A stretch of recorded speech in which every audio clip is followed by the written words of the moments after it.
Hello everybody and welcome back to the History of Video Games. My name is Wes and I am here with Ben. Ben, how are you doing today? I'm doing great. How are you, Wes? I am doing really well as well. That's good. Do you want to get us started off today with some of what you've been playing or working on recently? Yeah. I feel like I should talk about WoW since I was talking about it last week. And I think I told you that, like, I started this little group of people and we're trying to do these dungeons as low level as we possibly can Right. to make them fun and interesting. And we've actually done that. We've done, I think, 3 dungeons now at this point. And we tried the first one at level 10. It's a level 15 dungeon. And we got destroyed. We tried it again at level 12. And we got the first boss down to like 84%. And, got destroyed there. Right. And then we tried it again at 14. And we got new powers and stuff at 14. And we were able to do the whole dungeon at 14. So it kind of made me feel like, oh, maybe we should have done it at 13, Right. But it was still really cool. It was just like fun to see all the mechanics of the bosses because honestly, like we were 3 people, 1 level lower than you're supposed to be for a 5-man dungeon. So having another 2 people there would have just made it completely like trivial, I feel like. And since then we've done 2 other dungeons and we didn't go up as high. So the other 2 were like level 17 dungeons and we only went up to 15. And that made it quite a bit harder. We wiped, I think, maybe 2 times total, but we were able to get through them. And it's just been like a lot of fun, like really rewarding to see the bosses. It really makes you feel like after we did those last 2, we were at 15 for a while, and doing those 2 dungeons and then uncapping, because now we get to go up to 17 before we're going to do the next dungeon.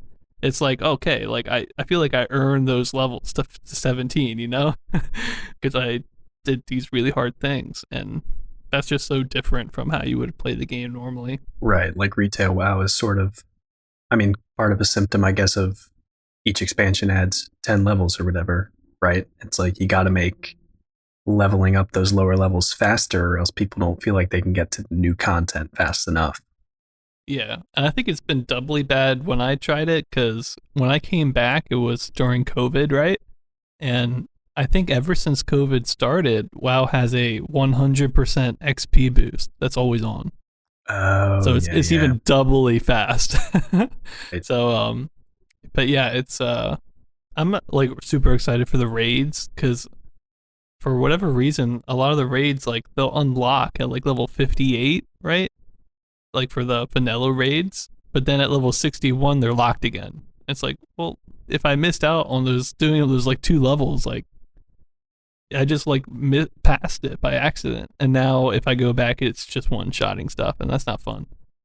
So yeah, it's weird, but we're having a good time, and I'm glad I'm doing it. I will say it's funny. Of the 3 dungeons, 2 of them were like revamped at one point, and one of them wasn't. And the one that wasn't, it was just straight up not fun. Like, didn't matter, that it was much more of a challenge. It was just like super boring. Like the bosses would do stuff like inflict someone with poison or put someone to sleep, and it's like, well, we can't really do anything about that. So I guess we're just gonna sit here and try to burst them down. Right, because a lot of MMOs, and I think with the redesigns, WoW kind of was like, oh yeah, this is a good idea. Like a lot of it's the dodging, like zones appear on the ground, right? And you're like, okay, yeah, you have to, your positioning is important, and there's more activity, so it's not just DPS check on a boss that does this move at this point, and you have to avoid that move, but like you can't dodge, Yeah, exactly. And with the revamped dungeons, there's a lot more of that. And also with the revamped dungeons, you have stuff like the last boss we did, there was a part of it where the boss would kind of go after somebody and you had to kind of just run away from him and try to not get hit so much, or else like a certain amount of whatever gets stacked on you. So even just running away from a boss just makes it feel like, oh, I'm challenged to actually do something other than just sit here and spam my buttons, So it's been a good time. I'm excited to do more of them. And I think as we get further in and do these harder dungeons, also the mechanics will get harder too. So I'm really excited about it. Nice. So it's been going well. I'd highly recommend if you want to get into WoW. Well, I mean, everyone gets into WoW for different reasons, but if you want a challenge and don't want to just do the current expansions content, because that is still challenging for sure. But if you want to do old content, the best way to do it, I think, is with the XP capper and going slow, so you get to kind of experience the content for the levels that it was meant to be played at, instead of just accidentally skipping half of the game, which is what I did. So yeah, it's pretty fun. I'm having a good time. What have you been doing though, Wes? Hopefully something different, because I've been talking about WoW for like months now. Well, I'm at least interested in it, and I hope the listeners are too. So it's fine by me. But as wouldn't you know it, I promised, I was like, yeah, I'm gonna keep playing Knights of the Old Republic. I definitely did for at least 1 hour, and then I just lied to myself, you, and the audience, and bought a new game. What'd you get? So a new game came out on I want to say Monday, or it might have been late last week, sometime like a week or so ago, called Spiritfarer, which is hard to say, and the way I talk, I don't know if it's going to come across very well. What is it? Spiritfarer, like you're okay. ferrying spirits, pretty much, because you're like taking the place of Charon, like the ferryman for the dead. Okay. And so it's like this weird mix of like some Greek mythology, but it's also like this super cute management sim, basically. You're kind of like this whimsical kid who's taking the place for Charon, who's like this scary old skeleton dude. And you're like finding spirits on these islands as you travel with this boat that you continually upgrade. And you have to like find out what foods the spirits like to make them happy. You give them hugs, and it's super cute. It's just like a feel good game in general. I was kind of looking for that. I was like, oh, yeah, I could do something little chill management, just grow some crops on this boat, make some food. I always love cooking in games. And it's been really good. But they do say in the first line of their description, this is a game about death. Because it's part of it's also like you travel with these spirits for, say, like 4 hours of in-game time, depending on how long it takes to complete their missions or whatever. But then once you get to the end of their story arc, they're basically like, okay, you've helped me go through the spirit world. I'm ready to go. And it gets really sad. Oh, no. It's one of those ones where it feels like it's in a constructive and worthwhile way. And it's not just like a game that's sad for the sake of being sad. It's kind of like I don't know, there's like good emotions behind it, and you get to follow these characters' journeys and see it end. And even though it's sad, it's like, okay, I get it. It's the idea of the game of like making these friends, then letting go of them, and then meeting new spirits and making new friends. So it's actually really beautiful the way that the gameplay works with the storytelling. And I was worried it would be just like this, we're going to make you cry just so we can say that we had this sad game kind of thing. But it definitely isn't. It's gameplay super fun. And I don't know, it's just, there's so much to do. Fishing, all the resources that you get are tied to these weird mini games. Like these jellyfish will come flying across your boat, and you have to do all these acrobatics and pop them to get this one resource. And then to mine some minerals, you have to meet this giant dragon in the sea and jump on his back and mine the minerals off of it and stuff. So the art direction and just the music and everything really works together super well. And I think it's a fairly small company that made it too. They've made a couple other indie games that I've heard of but never played. One called either Jotun or Jotun, I don't know how to pronounce it, which is based on Norse mythology, and it's kind of like a more difficult game. I wouldn't say it's Dark Souls, but it's more in that vein than this game, which is just like sailing around on a boat, feeding spirits fish that you could find and cook and stuff like that. So it's interesting to see them doing something like this, which is very different and very different from what I usually play too, but it is super fun. Nice. That's cool, man. Yeah, I've been loving it. It was an impulse buy, but it had a demo, which I feel like not many games do anymore, or at least I don't see them advertised much anymore. Mm-hmm. So that won me over right away. I was like, okay, good. I actually get to take a look at your game, and definitely worth it for me so far. Good, nice man. It reminds me of that Brotherhood game that I played. That Yes, sad one, which I still haven't played because I know I'm going to which you cry have to. when I Yeah. play it. What is it? Something, A Tale of Two Brothers. I forget what the first word is, though, right? Uh. Oh, it's Brothers: A Tale of Two Sons. Ah, okay. That's where I got confused. Brothers, A Tale of Two Sons. Oh, it's so good, dude. Yes, that's another one I have to play, but if this one's going to make me cry, I should probably wait a little bit, play something a little bit more mindless or with an uplifting story, and then I can play that one when I'm feeling a little bit of more Yeah. cathartic emotional game or something like that. Yeah, if you go into that one, you gotta be emotionally prepared to go places. And sometimes I am, yeah. So, Yeah, but for right now, that emotional energy is dedicated to Spiritfarer. yeah. You know, I actually launched Restaurant Empire 2 like a couple days ago just because I needed something fun and upbeat. Yeah. That's like one of those games I go back to every now and then. I'm like, this is just like a fun game. It's kind of like The Sims, but without all the waiting. Sounds great. Yeah. Yeah, it's pretty cool. And the music is just the perfect type of elevator music, to get me in a Nice. like an old school rich vibe or something. I don't know. Okay. Like I'm Yeah. in a Hilton hotel. I don't know. Oh, that's awesome. Yeah. But should we get into the special topic, Wes? I feel like Yeah. I think we absolutely should. I might want to go over that. Yeah, so basically I feel like we talk about companies basically when they're going under, like usually. And we kind of wrap it up and talk about them and the games that they made. But there are a ton of companies that have been around that have not gone under. And we kind of haven't really talked about their games too much. Or, like put a nice little wrap up of what they've been doing. I thought, well, why don't we do one of these bigger companies and talk about what they've been up to? Since this is the first time we've ever done it, kind of with a game or with a company that's still been going, I thought we should probably start with Atari. We'll start from their beginning and go.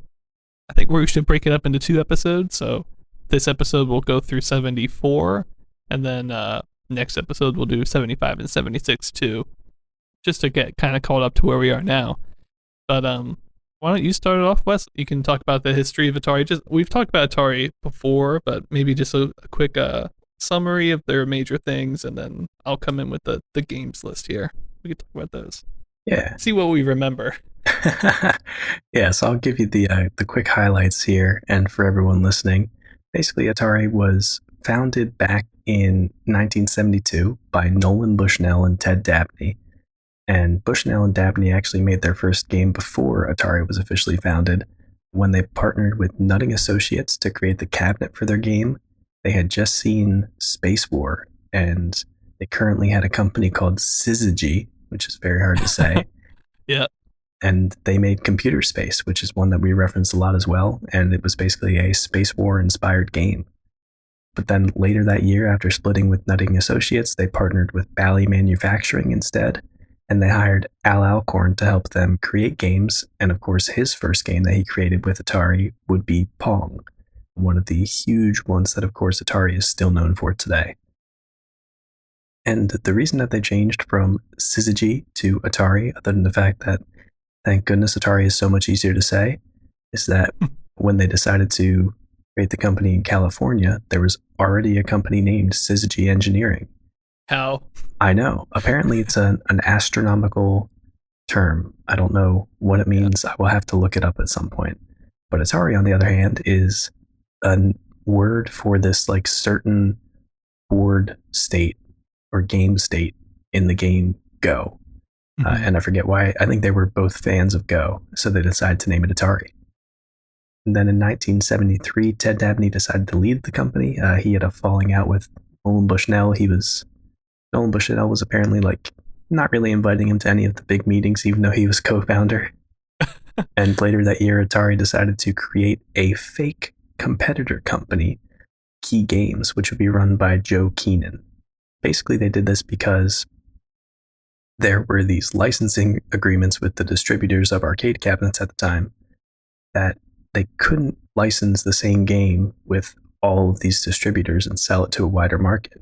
But if they made almost the exact same game with Key Games as a different company without people knowing it was a direct subsidiary of Atari, then like Atari could grab one half of the distributors and Key Games could grab the other, and basically they made a ton of profit, or that was the idea. Yeah. Yeah. And shady business practices, but worked out for them all right. And I think it was only a year later, in 1974, that it was found out that Key Games and Atari were basically the same thing. And at that time, apparently Atari was not doing so well, but Key Games was doing really well. So they decided, okay, well, let's just merge the companies and make Joe Keenan president. Mm-hmm. And that pretty much catches us up to 74 with the big highlights for the history of Atari. Yeah. So let's talk about some of the games. We'll see how many of these we remember. I counted up between 72 and 74, 28 different games, including clones. So because of all that, I'm not going to list them all. I'll only list the ones that are unique. So keep in mind there's a bunch of clones here I'm skipping. But if you want to know the whole list, check it out on our website. It's a page that I have already made, so it's definitely up there. So obviously they started out in 1972, as you mentioned, with Pong. That was their first one and obviously took off massively. But their second game was Space Race, which I think is still one of my favorite games they've ever made. It's essentially a Frogger game. And since it's in space, like black and white is like pretty okay, you know? Like it was just like a good game for the time. That one came out in 73 after Pong. But also in 73 they came out with Pong Doubles, which was just Pong with 2 paddles per side. They came out with Gotcha. Do you remember this one at all, Wes? You actually rated it, but it was a long time ago. I completely forgot it. I had to look it up. I think it has to do with catching balls instead of hitting them, but that's all I got. It was a cat and mouse chase game in a maze. Yes. Yeah. And the maze changed as you were playing it. It would like change from the bottom to the top and slowly go up, which actually I think is a pretty cool game. I don't know, for 73 anyway. And then we had Elimination, which I think was one of my favorite games of the year. It was essentially a Pong version, but each side of the screen was a different Pong paddle, and each person, tried to protect their own side of the screen, which was cool.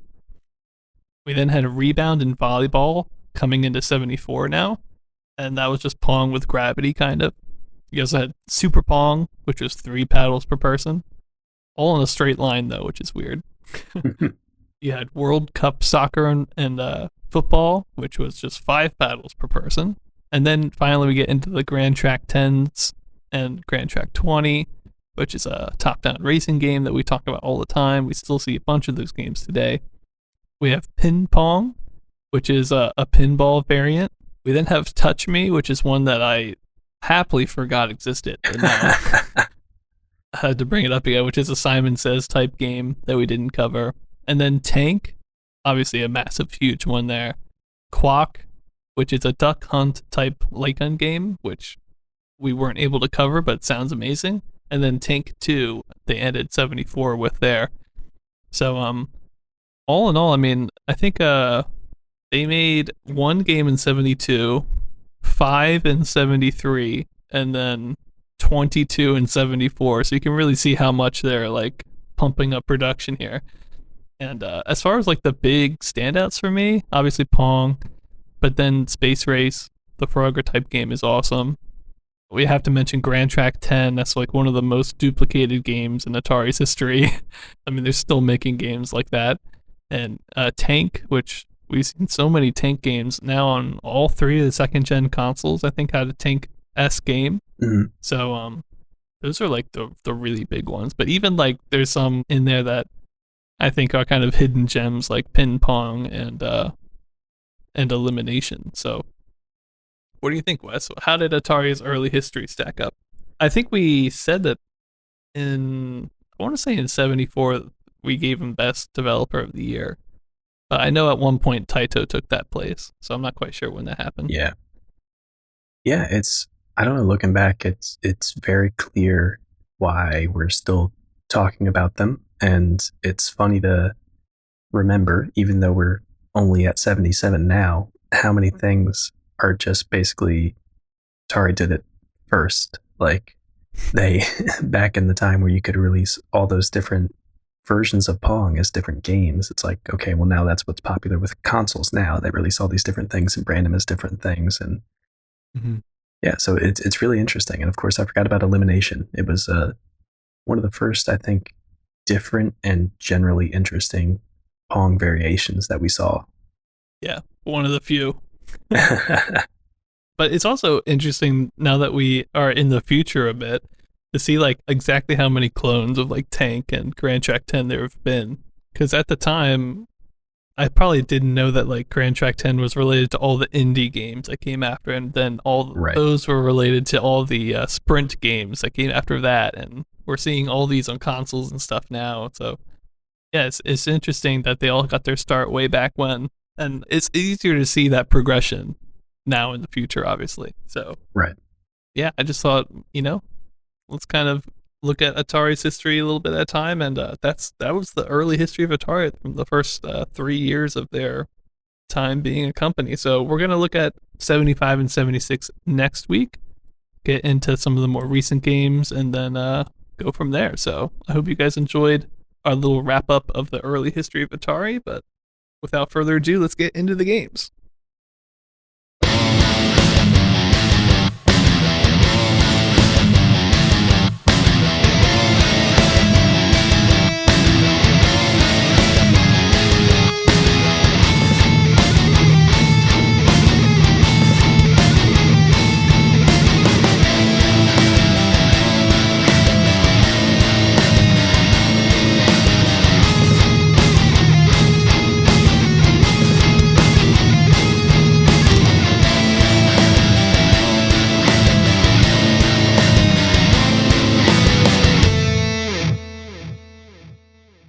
Hello and welcome back from that awesome musical interlude. I mean, the musicians, just incredible. What will they think of next? Yeah, I wouldn't know. But I wanted to kind of mention that we're wrapping stuff up here for 77. We're finally getting towards the end of the year. And I know for a fact there's going to be 4 episodes left, including this episode. So we're really kind of getting towards the end here. And I feel like this episode, Wes, is like a really interesting one because we're kind of like closing the book on a lot of big topics. We're going to be talking about the last games for the Fairchild, but also the last issues of creative computing and people's computers, and also the last PC 50X game that we're going to cover for the year. And with all that combined, especially with the Fairchild stuff, is also kind of closing like the last second generation console games for the year, because we've done the RCA and we've done the 2600, and now the Fairchild will be wrapped up too. So yeah, it's kind of like a crazy episode, I think. Absolutely. So why don't we get right into it with wrapping up the Creative Computing November and December issue for 77. We had 2 that we wanted to point out on here from the list of games. First one is Mastermind 2, which is basically Mastermind versus the computer. But in this one, you could be either the code breaker or the code maker, whereas in a lot of the other versions, or all of the other versions, you could just be the code breaker. Yeah. Not sure that was like very useful, but at least it's an option, I guess. Yeah. And then the other game they had was called Othello, which is actually based off of the board game called Othello, but it's also known as Reversi. I don't know if you ever heard of it. I did look it up, and I think it might be fun to play sometime, but not like a basic version. Right. It's yeah. like basically text-based, so we'll find some other version. I'm sure it'll get ported around. Not worried about it. And then that brings us to the beginning of our section on Fairchild's final 3 games. So I'm going to start us off with the Fairchild Video Cart 12, which was baseball. Something we've been seeing a lot of computer games on. I think we recently saw a couple different arcade cabinets on it as well. Mm-hmm. And now taking a look at this console version of it on the Fairchild. The box itself, I like to talk about the little cartridge boxes because every now and then they have some crazy stuff on them for the Fairchild. This one, it's just over the shoulder of a batter and then the pitcher in the distance. Nothing crazy, but I mean, what were they going to do for baseball? I don't know. it was the 70s. They could have done something crazy, but I'm fine with this.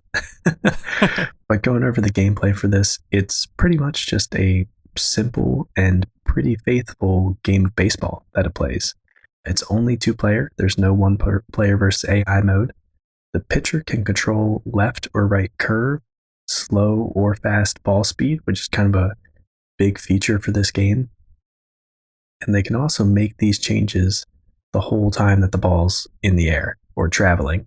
So it's not like you select a fastball with a right curve, you can literally make it do like zigzags if you wanted to, or like a curve, like a wave. Mm-hmm. So it's basically like putting the English on it, which is, whether it's good or not, it's at least it's interesting. Good. Yeah. I mean, I think it's pretty good. It didn't look like broken. It looked more like funny and interesting than broken. Mm-hmm. You can throw balls, you can hit fouls, so it's nice to see those options in there, because a lot of times you don't get all the different options in baseball games. The batter basically only has one button to hit, so their whole thing is just timing the swing. But for the pitcher, also after the ball is hit, you can control 4 outfielders at the same time and catch the ball to get an out. There's no ground balls, I guess, in this really. Any ball that you catch is an out. And it plays a full 9 innings. Apparently, I think it... Whoa. Yeah, I know. I'm used to seeing like 5-inning things because the games take too long, but these actually go really fast, so it kind of works. And it shows the total score for both teams in between each innings. It kind of like goes to a blank screen and then says which inning it is. It shows the total score. Mm-hmm. And then while you're in the game, it shows you, of course, the outs, the balls, the strikes, and the runs that you have for this inning. And also the players switch colors to match like when the outfield and the bat or at-bat teams switch. So all the outfielders will be blue at first and then green when the second player's in the outfield. Nice. Yeah, it's a small touch. It makes a big difference. So going into the graphics for this, I just gave it a 1.5 out of 10. We're still dealing with blocky graphics for the Fairchild that have the same white, green, blue, red color palette that we're used to seeing. But the way that they did baseball, I think, was actually really good considering the technology that they had. There's 14 different players on the screen if there's a person or a man on each base.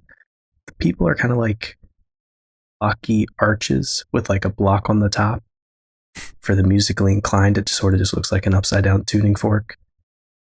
But I mean, it gets the message across. The pitcher has an arm and the catcher is shorter to the ground and his legs are sideways, so it looks like he's actually kneeling down, which is pretty good. Okay. And then the bases are also these little lines on the screen. The score, the strikes, the balls, and all that are pretty easy to see. But there isn't any movement for the batters running the bases. They just like teleport to each base. And the outfielders do actually slide across the screen when you move them instead of just teleporting to either side. But there's no animation because it's the Fairchild. It can't do all that much graphically. Mm-hmm. The bat swing and the ball are both really easy to see, which I don't know, maybe that's seems like not much of a compliment, but on a lot of consoles, like the bat might disappear for half the time that it's swinging and then just like show up at the end, or the ball is going so fast that you can't even see where it is, but you can actually track the ball pretty easily, which is nice. So overall, it's still pretty simple, which is why I gave it such a low rating, but considering what other games have done on this system, I think this is a really good, you get that it's baseball. It gives you almost all the information you need for baseball on an old console. For sounds, I gave it a 1 out of 10. I really feel like they could have added more sound. In all the videos I watched, I'm pretty sure there's only one sound, and it's a beep when the ball is hit. Oh. And I don't know, give me 5 the same beep if I hit a home run or something. Right. And maybe that was in there and I just never got a home run and never saw anybody get a home run, but I think it was only that single beep when you hit a ball. So it was just, even with the limited capabilities of the console, they could have done a lot more with that. Mm-hmm.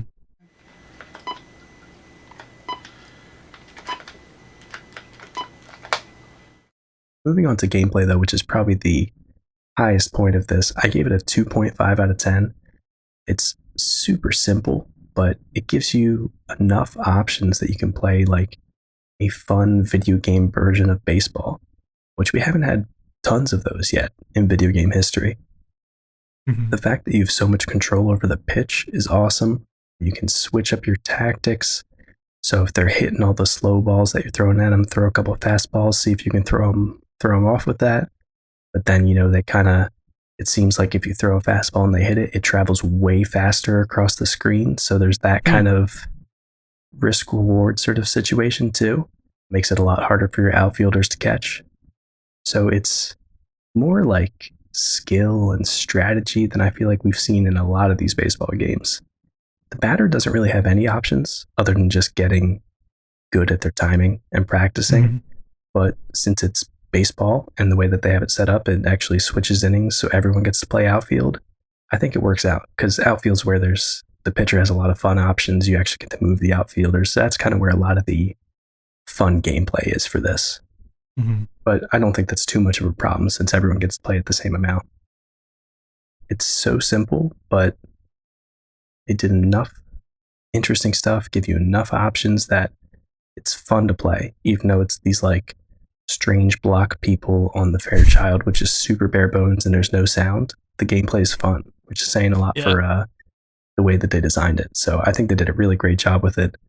I would have liked maybe a couple more features or a little bit more for the batter to do, like a bunt option or something, especially given how complicated those Fairchild controllers are. Like, you could have had them like bop it to do a bunt, but I don't know. Right. But overall, still, the gameplay was really fun. And for relevance, I gave it a 7 out of 10. It didn't really seem that revolutionary to me at first, but I think it just makes a lot of small improvements on other baseball video games. You can fairly easily move your outfielders to catch a ball. You can control the pitch with tons more skill options and a lot more variety than you can in a lot of other baseball games. So I'm sure that even if this isn't the one that pioneered all those or that made them all famous in video game history, it's one of the most prominent ones, and we're going to be seeing tons of those options in other baseball games in the future, I'm sure. Mhm. And so overall, I gave it a 2 out of 10. I think it's a really solid game of baseball, and I was really impressed considering it's on the Fairchild, which they do have a lot of good games, but it is still a pretty limited console in what it can do. Yeah. And I think that's mainly where it falls short. If it was on the Atari 2600 and it was maybe the same designers, it could have been like fantastic.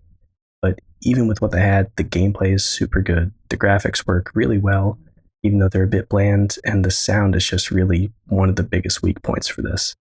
Mm-hmm. But all around, it's just a super solid Fairchild cartridge. Yeah, it really reminds me of the baseball arcade machine games that we've played. I mean, the gameplay is I would say almost identical. I think the English was a lot more prevalent here, which was great. And but it's the first time we ever seen a baseball game done well on a console.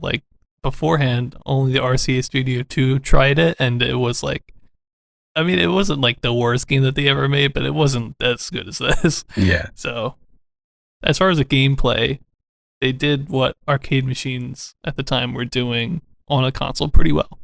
So yeah, definitely a solid one, I think. Yeah, they knew what they couldn't do, but they did all the things they could with their capabilities the best, I feel like, for this game. Yeah. Other than sound. Ticks me off, man. Yeah. I think we're going to have some similarities there. So do you want to, I'm curious to hear about what you think about the one you played. Yeah, I did Video Cart 13, the next one in the series here. As with all these video carts, we're not quite sure the dates that they came out, so we're just kind of grouping them up here at the end. But Video Cart 13 is interesting because it's a double game cartridge, which I feel like they'd had a lot of those in the beginning, and they haven't really been doing them that much lately. But we've got two games, Robot War and Torpedo Alley, and yes, those themes have absolutely nothing to do with each other. I was gonna say. It's weird too, the box art, it's literally R2-D2 for the first game, and then just a battleship all for the second one. I don't understand. Maybe the R2-D2 Robot War one was a late edition. I don't really know though. And the games don't share sprites or anything. They're just completely different. Oh wow. Yeah, so it's kind of strange, but let me get into the two games. I'm going to start with Robot War, the first game. And this one I actually loved a lot. It was essentially video chase, which you've done before, Wes, on the Play-Doh systems. Right. And I think if I remember right, it was kind of weirdly turn-based, but also like, wasn't it like a certain amount of time, like Play-Doh's hidden timer or whatever that you had to kind of go work with? Yeah, like refreshed on the, I don't know what you would call it, but it's like the ticks of the Right. Play-Doh system, I think. This is the first time I've ever seen one of these games actually be in real time, like just straight up real time. And it is so clean and not clean, but like just so much more fluid Right. that it just is way, way cooler. I've kind of been a fan of the chase games, honestly, but essentially what the game is everything's kind of randomly spawned in. You've got your character. In this case, we've got only four, they're called force fields in the game, but little squares that are obstacles that if you run into it, you actually will get kind of stuck in it for a second. But if the robots hit it, which I'll explain in a sec, they'll get destroyed. So basically, when you spawn in, you get the force fields, and then you also have four robots that spawn in randomly. And your job is that they're going to be kind of coming towards you, and you're trying to position yourself in a way where the direct line between where you are and where they are, there's a force field in the middle, because that way they'll kind of run towards it and hit the force field and die because they can't dodge, you know? They'll just kind of come at you, and if there's a force field in the way, then, there's a force field in the way. And they'll get destroyed. So the game is, can you destroy these four robots without being tagged essentially by the robots, which in this case, when you get tagged by it, instead of just straight up losing, one of the force fields gets destroyed, and the robot that tagged you teleports to that place on the field, and then the game continues until all four force fields are destroyed, in which case you would lose, or the robots are destroyed. So it kind of like, instead of just straight up dying, it makes the game a little bit harder every time you get hit to win, which I kind of like. I think it's cool. I'm wondering then, so if you only have 3 force fields left, but there's 4 robots, do you have a way to kill them all? Yeah, when the robots hit the force fields, they don't destroy the force fields. So, okay.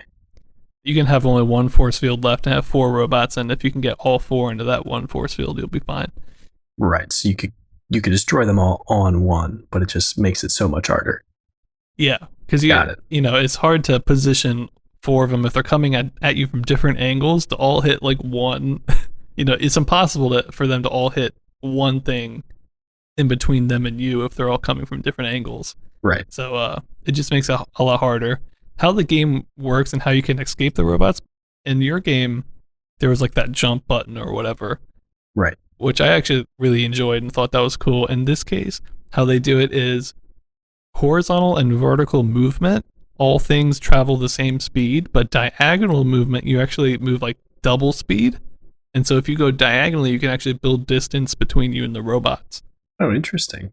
Yeah, it sounds kind of complicated, but when you play it, you can pick up on that. And actually, I think it's one of the ways you can kind of exploit it, because there's like a very simple strategy to winning, which is just you kind of just run one direction where there's no robots. They'll kind of start to bunch up and run towards you.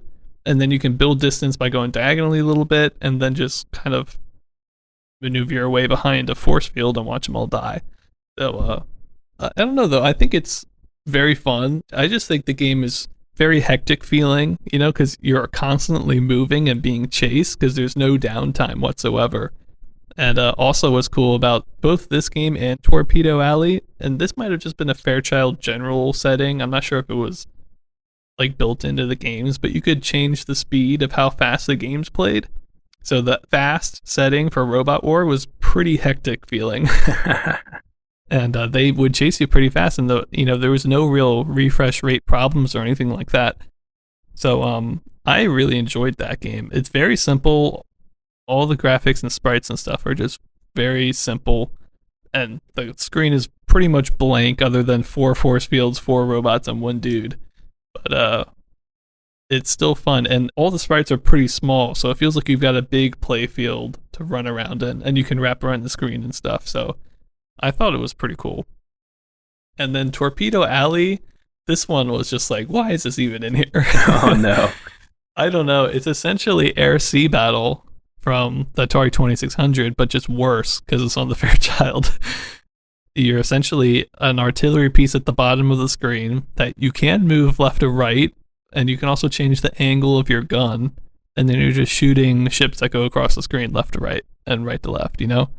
That's kind of it. We've seen that done so many times. Yeah. And there was no like weird gimmick to it or anything. It was just a target game, essentially.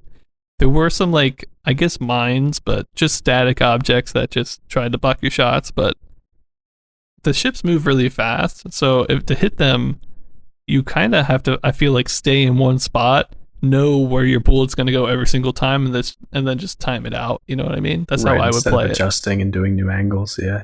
Yeah, and when you shift your artillery piece left or right at the bottom of the screen, it doesn't really move very fast, like your character at all. So it feels like the ships go by you a lot faster than you can move, which is again kind of a weird thing. So that one, not really sure what they were thinking there, but I guess it hasn't been done on the Fairchild yet, so they needed their version of it. But to me, the real highlight is Robot War. I think that's something you could play for many hours, until you got good enough to beat it very consistently, in which case it would start to get stale. But since you can start off with the slow speed and try to outmaneuver the robots on that speed and then slowly, speed it up, I think it makes a pretty nice little challenge there. A nice little difficulty curve. So getting into my scores for gameplay for these two games combined, I give it 2.75 out of 10. Again, that's mainly Robot War, but I guess, it is nice to have two games on one cartridge. You're getting a little bit more bang for your buck there, even if the second one isn't as cool. I think I talked about the gameplay with both of those enough. But for graphics, I gave it 2.5 out of 10. This one was weird because, like the Robot War one, the graphics are just incredibly simplistic, and there's nothing like pretty about it, but it works, and you know what everything is. So weirdly, it's like one of those where I don't think it really needs that much to be cool. And Right. what it had, I think, was totally passable. And then for Torpedo Alley, your artillery piece looked really lame, but the ships didn't. The ships looked pretty nice. And they even had like a little explosion sprite when you hit them. There were 3 different ship designs. So I thought all that looked pretty good. And also, Torpedo Alley had a different shade for the sea compared to the sky. They had a white sky, but then a light red sea, which I think is the first time we've seen a color that hasn't just been the straight up green, solid red, solid blue. Yeah, It's definitely. been the light shade of red, and it looked pretty nice. So I quite like that. So graphics, it wasn't anything special, but I thought they did a good job for what they were going for. And then sound, this is, again, it's just so bad coming from the Atari 2600. Yeah. Like, the Torpedo Alley, it took a while for me to figure out what was wrong with it, but there's no, like, just background hum of any ships or anything. When, like, nobody's firing, it's just silence, And it just feels completely empty, even more than we're used to, because in all the Atari games, there was always like background hums, or you would hear like a ship engine or something, and it's just silence. And then of course all the shooting sounds and the sounds in Robot War 2, like they all were just Pong sounds that we've heard a bajillion times. In Robot War, I didn't really mind it because again, it kind of matched the theme a little bit, kind of beeps and boops they would hear from a robot. But for the Torpedo one, it's like, okay, my artillery gun shouldn't be making beeps and boops. And I don't think it had a sound for when you hit something. I think it was just silent. And that could have been wrong, but certainly if you missed, you only had one beep from that shot. So it was pretty disappointing. So just 1.25 there.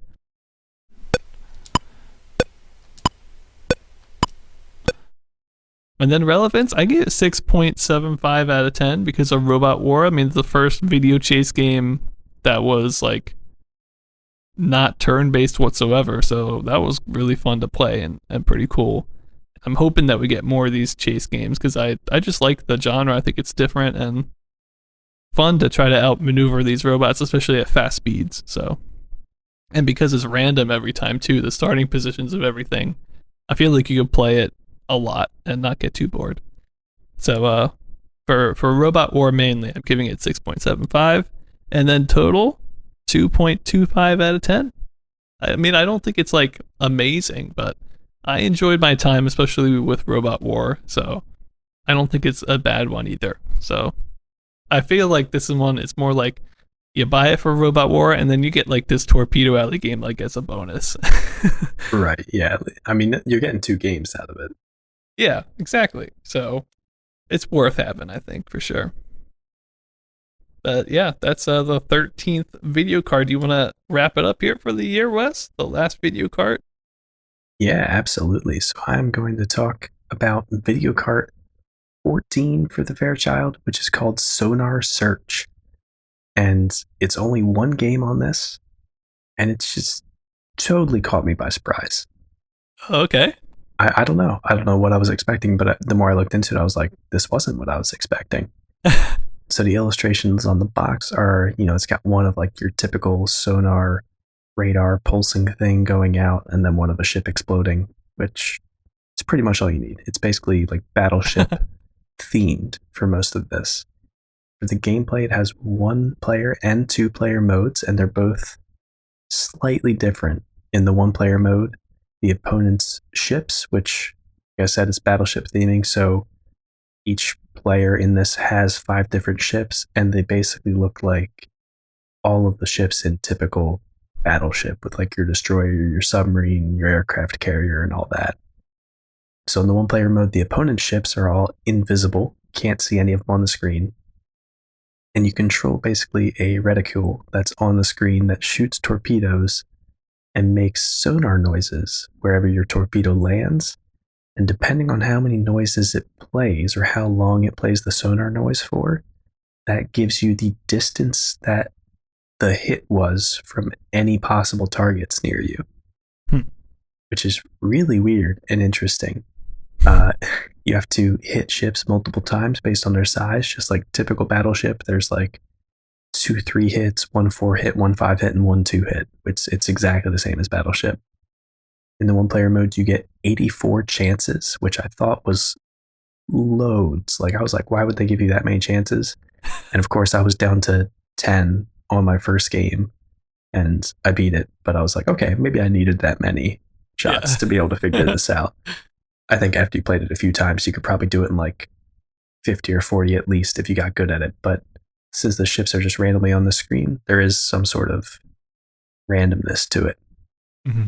And then basically in the 1-player mode, you just find all their ships with your 84 shots and destroy the 5 boats. Then in the 2-player mode, both players' fleets are on the same screen and invisible. So contrary to Battleship, where you have like your separate boards that you're playing on. And basically it's the same thing, except each player takes a turn taking 8 shots, and it either decreases based on the amount of hits that you made last turn, or maybe the amount of ships that you have left. I just know sometimes I saw a player take a turn and it said they had 6 shots available instead of 8 or 4 shots available. Not too sure what exactly decided that. But basically you keep taking turns doing the same thing. As far as I could tell, the sonar only notifies the player, the active player, of enemy ships. It didn't look like you could shoot your own ships at all. So that's nice, and more than I would have expected for a slightly complicated concept on a console. And basically whoever sinks all the opponent's ships first wins. I don't think there was a maximum number of shots that would just like end the game at all in this one, but I'm not positive. And it did look like the ships could be positioned on the screen both horizontally and vertically too, like typical Battleship. So basically it's Battleship is what, if you haven't got that from me saying it, but that's not necessarily a bad thing, because I mean it's video game Battleship. which I don't think we see now really, except for like differently interpreted concepts. And we definitely haven't seen any yet, or at least that are straight up like it is Battleship. So it's super Yeah. interesting. Yeah, I think the closest we've seen it were those like plug and play games, right? That you still had like a board, but the computer took guesses or something. I kind of forget. Right, yeah. And there was a Battleship version, but it was basically like computer assisted regular Battleship, so you could have a Yeah, computer as your opponent kind of thing. yeah, Which is, I mean, sort of a game, but this is like a console video game. So right. it was really neat. So talking about the graphics for this, I gave it a 2 out of 10. Even though it's the same old Fairchild graphics, something about the way that they did this game works really well. All of the 5 ships look different. They're all just as identifiable as the normal Battleship ones. Like you can tell each one's a different size and they all have their own theme. And instead of the typical Fairchild solid white background, they just made the whole background blue in this, which in any other game Okay. might be like, oh, it's just a plain background. In this one, it's like, oh, it makes sense and it actually looks nice. So part of it's just the theming of it being a ocean based game. I didn't mind just one solid color background at all. Mhm. It is weird because when you start off the game, there's nothing on the screen because all the ships are invisible. It's just the blue space, your white reticle to fire, and then the number of shots that you have left in the corner. But the reticle itself looks interesting and kind of weird. There's a small explosion for the missile, nothing crazy, but it looks pretty good. And then there's also this white square with a colored dot in the middle for either red or green, depending on which player it is, to mark when a ship has been hit. But it doesn't reveal the whole ship unless it's been sunk completely. And that's the only time that you see the whole ship sprite. Mhm. So I was just impressed that they had that many different things for Yeah, Fairchild. Like there's a couple different visual aspects here. I mean, it's really simple graphically, but it just works really well for this game. And same thing with the sounds. I gave it a 1.5 out of 10.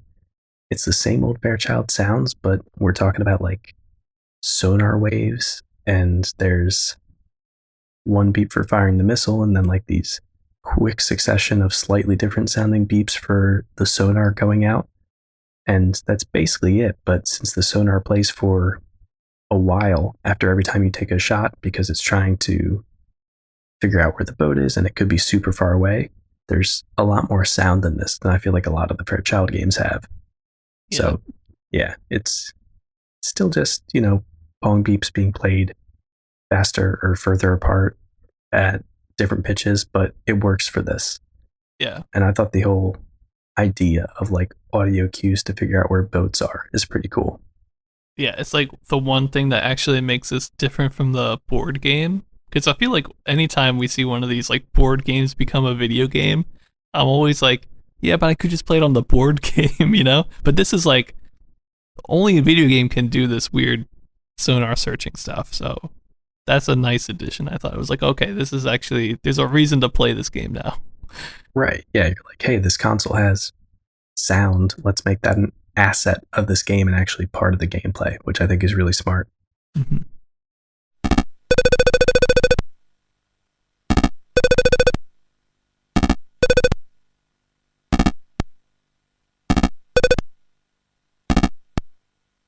So getting into my gameplay rating, only gave it a 2 out of 10. I think it's really good. It's great to see a battleship type game on a console.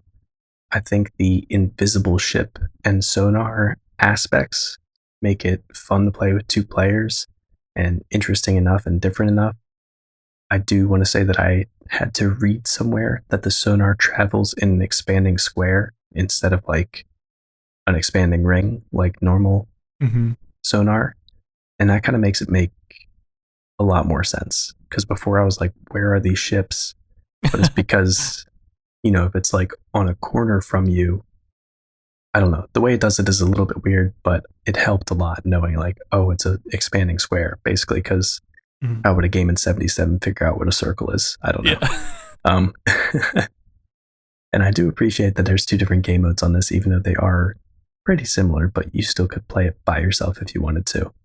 For me, though, the main detractor from the gameplay is that you can't place your own boats in 2-player mode. I mean, it kind of takes away that whole strategic element of Battleship where you're kind of like, oh, if I try to put these here, then they might not guess that if you're playing multiple games. Yeah. But on the same side of that, me saying, I miss that and I wish it was in this game, I also think the way that they set it up is like the only way they could get a fun 2-player mode of Battleship to work on the Fairchild with the invisible ships just randomly positioned. I think if they tried to make it so you could position your own ships with the hardware they had, it probably would have sucked. It would have been like a split screen and like 2 separate sides, and I don't know. I feel like somebody would have had to leave the room. You know what I mean?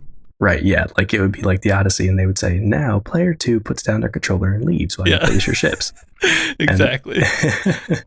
And so, I don't know. That's kind of a back and forth. It's a detractor, but also I think the way that they did it probably makes the most sense for how they could have made this game work. And so for relevance, I gave it a 6 out of 10. This game really surprised me. I was just like, okay, whatever, this weird Sonar game, but I think it's one of the most fun Fairchild games, or at least like it's interesting and weird and different, and it seems like it would be fun to play for a while. But I don't know how relevant this type of game is in video game history and how much we'll see it in the timeline coming up. I could be wrong, but it just doesn't feel super impactful. So I didn't give it a super high relevance. But I do think it's super relevant to the Fairchild just because it's so unique and interesting, even though it's very obviously a Battleship game. But like we were saying, how many Battleship games do we even see? It doesn't really matter that it's Battleship because they did it in an interesting way. And so overall, I gave it a 2 out of 10. I really wanted to give this a higher rating than Baseball because I was like, oh, the sound is so much better on this. But I think the gameplay on this would get stale a lot faster than it would in Baseball. Just because there's less of like a skill element, really. Both people could kind of get good at figuring out where the sonar is. And since your boats are placed randomly, then it's sort of luck of the draw, who guesses right first, or I don't know. And there probably is skill in it that I'm not thinking about, but comparing those 2 video cards, it kind of made them the same in my mind for their overall score of 2 points that I gave them. Baseball's got the better gameplay. This has probably better graphics and sound. But overall, I don't want to take away from the fact that I almost forgot the name of it because I keep calling it Battleship. That Sonar Search is a great game and a super unique and interesting entry in the Fairchild lineup. And I'm happy that it's the way it's wrapping up 77. Yeah. Honestly, all 3 of these have been kind of better than I thought they were going to be. Yeah, absolutely. You know, it's funny that you mentioned the Odyssey. I feel like the Fairchild's kind of getting to that territory where they're starting to take more risks and do these weird off-the-wall games, and I'm pretty happy about it. Yeah, absolutely. And so with that, I mean, that's wrapping us up for the Fairchild and for 2nd gen overall. What do you think, Wes? Like, it's weird to think that before this year we only had a couple Fairchild games and that was it. And we've gone through an entire RCA console and some Atari 2600 games and a bunch of Fairchild ones too. But I feel like console gaming, it's really evolved a lot since last year, I think. Yeah, and even just over the course of 77, I mean, you know, the Fairchild couldn't make innovations mid 77. They were sticking with the same console the whole time, but all these games, just as good as they are, and as much as Fairchild is being the spiritual successor to Odyssey and doing like fun, interesting, weird stuff, it definitely seems dated now. Basically, now that the Atari 2600 exists. But that's true. It kind of makes it feel like, okay, when we're doing all these ratings, we're saying, oh, I'll give it a 2 out of graphics. I mean, you know, it's the Fairchild, but like, there's that little caveat there. But I don't know. It's still one of those ones that, because it's weird and they keep doing fun, interesting stuff, I still like them, even if they aren't the best games, you know? Yeah. Well, it's weird because, you know, last year, the Fairchild was our best console of the year. Fairchild and the Odyssey 500. And nowadays, it'd be like, not even close, I think. Yeah, yeah. But yeah, that's just I just feel like consoles in general is kind of, they're really taking off now. So I'm excited to see what 78 holds. But let's close another book here, Wes. We're going to talk about the PC50X line for the last time for this year. Before I forget, I think maybe I already said this, but the PC50X line, we didn't have any of the dates for any of their games. So I did what I thought was probably the most accurate, which is I took half of the games and we're doing them in 77, and then the other half are going to be in 78. So this is the last one in 77, the PC504, and it's the last one I rated for today. And oh boy, Wes, get ready for a good old fashioned Ben rant. Oh yeah. Yeah, this is not good. Looking at this one compared to the other PC50 whatever chips, I just don't understand how it could be this bad. Like the last chip, or I forget what the last chip was, but I know the stunt cycle cartridge that you rated a while ago, Wes, was one of them, right? I know one of them was like the 8610 that had 10 Pong games. And then what was the last one? Some motorcycle games or something. No. What was the last one? Oh, it was tank games. But like this one is 2 essentially speed race games. But already I'm like, wait a minute, we had 4 stunt cycle games, and now you're telling me we only have 2 here? Like that's not a lot. Yeah. It is a cartridge, so I guess it's like that weird first gen thing where like all the info's on the cartridge. So you're not buying a full giant piece of hardware for this first generation game, but it's just 2 racing games and that's it. And what's even worse is that the 2 racing games are, one is 1 player, one is 2 player. That is it. That's your 2 games, yeah. And what's even worse is that the 1 player game is the exact same map. It's a split screen, you're racing up the screen type deal. And the 1 player is just the split screen that's on the right side of the screen doesn't have a car racing. But you're only racing on the left half of the screen. Like it doesn't even blow up to only 1 racetrack. Like there's still another track to the right of you, but just nothing's going on there. Just reminding you of what you could have had. Yeah. It's weird that the 1 player, it's not like half of the screen is just completely pointless. Right. Just put like an AI or even like a car that does nothing on the other side. At least it looks like something's happening. Cars still come down from the top on that side, but obviously there's no car dodging them or anything. Right. It just seems super weird. So essentially you've got 1 game, and it's drive up, not as high, it's slightly different. It does have scrolling graphics, which I guess was its big thing. And the further that, or the better that you did, the faster the screen would go, coming down, and the faster other cars that you would have to dodge come down from the top. So you start out slow, they come down slow, and then the better that you do, the faster and faster. But there doesn't seem to be a limit with the speed. So it's impossible after a certain amount of time. You always crash, because it just starts going ridiculously fast.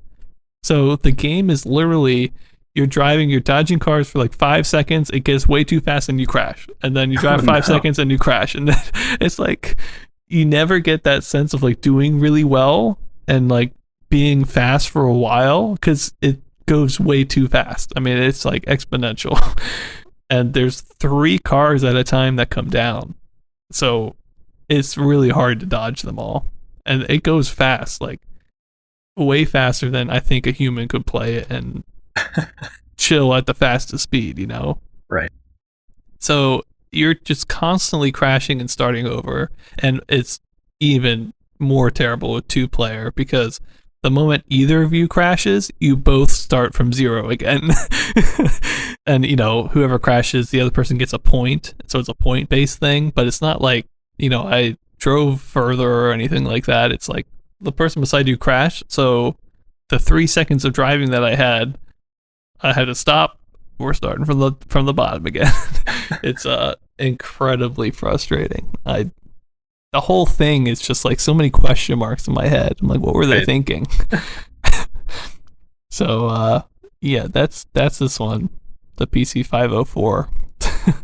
Oh man. Yeah, and that's it. I mean, there's nothing else going on there. That's the whole thing.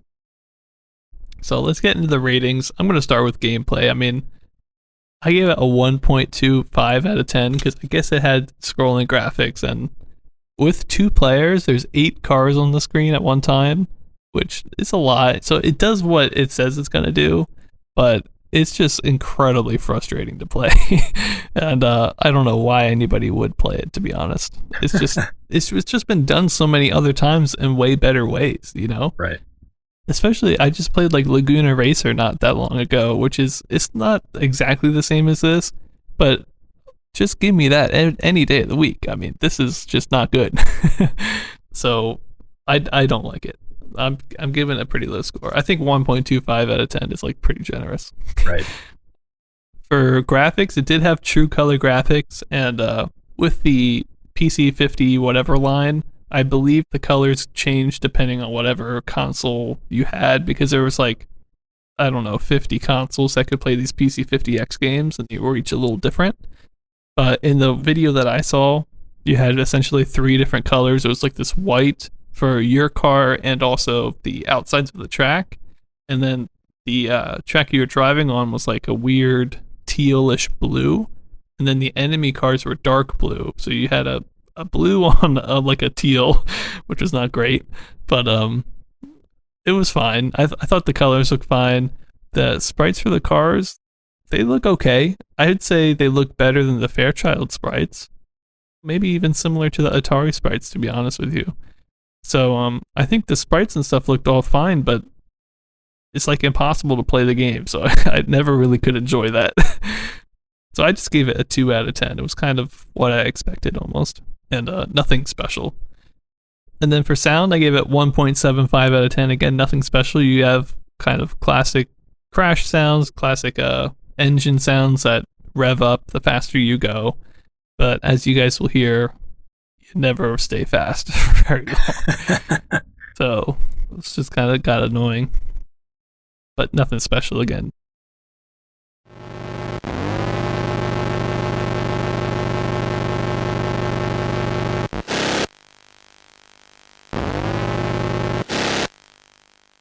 Everything we've heard before. And then relevance, I gave it 3 out of 10. I don't know. This doesn't seem one that seems very popular for the PC50X line. And since it's just 2 games, even a lot of the consoles that I'll talk about in a sec that I do see with this included also had other chips with it too, because like if you had 2 racing games with, I don't know, 6 Pong games or 10 Pong games, it's like, okay, this is like a nice little bundle. But just 2 by themselves is just not enough. Not when they're the same game. Especially because we've seen this type of game a lot, where you're just kind of going up a track. I mean, that is Speed Race, and that's been around since like, I don't know, 74 or something. And we've seen it just about on every console. So I don't think this one was any more relevant than any of those ones. And that leaves me overall 1.5 out of 10. It kind of sucked. It sounds like it kind of sucked. It sounds like it maybe more than kind of sucked, but well, it's weird because the graphics are good, the sound isn't terrible, but the gameplay is just garbage. Right. And I think the value for money is just terrible. I mean, to buy money on a cartridge and get essentially one game, and the game is not good. It's like, well, that's kind of that was it. I mean, you were living and dying by this game, and you weren't living. So, yeah. But before I move on, I do want to mention the chips involved, because there are some new ones here. The PC504 was the AY38603 chip. So that one has the 2 racing games. I also want to mention the 8601 and 02. They were apparently chips that were never released, but I guess we know what they were for some reason. I'm not quite sure. The 8601 apparently had 2 jungle games on it, which sounds awesome, but apparently unreleased. And then the 8602 had volleyball games on it, again unreleased. So I don't know, I just thought they were cool. But this is the 8603. And then we only have, other than the PC 50X consoles, which we talked about, I think, at the beginning of the year, there was one console I found that was its own thing, and it just used this chip. That was the Video Raceway by Soundic. It used this chip, and it also used the 8760 chip, which was the stunt cycle games. So you had the stunt cycle games and then 2 racing games, which together it's like sounds pretty cool. But just 2 racing games, that's not cool. So I'm glad they added another chip there. And yeah, that's it, Wes. I mean, well, yeah, there's not much more to say. It doesn't sound like it. Sounds like there's not a lot going on there. So why don't I delicately change the subject and bring us into our last honorable mention for today, wrapping up the People's Computers for 77 with the November and December issue. We have another Mac Oglesby classic. Oh man, Survivor, and it's a 2-player version of Life that we've already seen before. But I just love saying doing? Mac Oglesby classic. I mean, it's we need to get a shirt for that. Yeah. We should ask him. Would you sign this shirt? And that wraps us up for today, I think. Yeah. So we closed out a bunch of stuff. I mean, creative computing and People's Computers. To be honest, they didn't really have much in there, but we wrapped them up anyway. And then we did 3 awesome Fairchild video cards: Baseball, Robot War, and Torpedo Alley, and then Sonar Search, which were all surprisingly like decent. Yeah. And then the PC 504 chip, man, that was not good, Wes. When I found out there was 2 games, I was like, oh, okay, maybe it's okay. And then I was like, looked at it, I was like, this is only 1 game. It's like you just took away half of my enthusiasm with one quick look, and I just can't get over the fact that the 1-player mode had a second track on it that was blank. I cannot get over that. And as always, if you want to hear us rant more about how horrible the PC 504 was, make sure to follow us on Twitter. Check us out on our website, where we'll probably put a little poop symbol next to it when we upload an article about it. Ooh. And send us an email if you have any questions. Oh, now I'm looking forward to it. Oh, but see, no, wasn't there another one I was saving the poop for? Oh, it was the RCA Studio 2 Pong game. Oh no. That's going to be a rough battle. Well, I've got a lot to talk about when we do that. But that'll be for later. In the meantime, I hope you guys have a great week, and we'll see you next week. See y'all next time.